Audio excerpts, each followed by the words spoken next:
I want to share a story with you that came to me on Thursday night. And it came after a coaching call that I had did with my clients. It was a group coaching call. And we were talking about impulses, following your intuition. And one of my clients actually mentioned that she, in the past, there'd been times when she'd followed her impulses and she became stuck. And so I said to her, I said, look, sometimes our greatest adversities are our biggest blessings, but we can't see it in the moment. Okay. And it's only in hindsight that we can see where the dots can connect, and it was necessary in order for us to get to where we need to go. Okay. And I've had personal experiences like that. My greatest adversities have been my biggest blessings so far in my life. Okay. And so anyway, this story came to me on Thursday night and I thought it was so good. I've listened to it so many times since then. I've shared it as well. And I want to share it with you now, okay? Because I want you to remember this story. It's a very simple story to remember. It's very short, okay? And it's called the story of the Chinese farmer. And it says there was a Chinese farmer who lost a horse. It ran away. And all the neighbors came around that evening and said, well, that's too bad. And the Chinese farmer said, maybe. The next day, the horse came back and brought 7 wild horses with it. And the neighbors all came around. They said, well, that's great, isn't it? And the farmer said, maybe.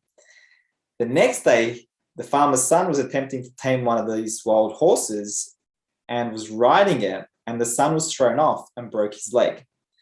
And then all the neighbors came around in the evening and said, well, that's too bad, isn't it? And the farmer said, maybe. The next day, the conscription officers came around looking for people for the army. And they rejected his son because he had a broken leg. And then all the neighbors came around that evening and said, isn't that wonderful? And the farmer said, maybe. Okay. And the message that I received from this story is that our perception will always tell us if something is good or bad, or if something is positive or negative. Always. Okay. It's based on our perception.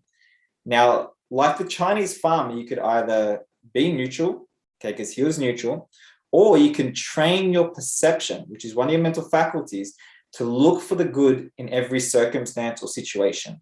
Okay, and you can develop the ability to trust that everything that is happening for you. Okay, everything that's happening right now, whether you feel it's good or bad, is actually necessary in order to help you get to the goals that you've set for yourself.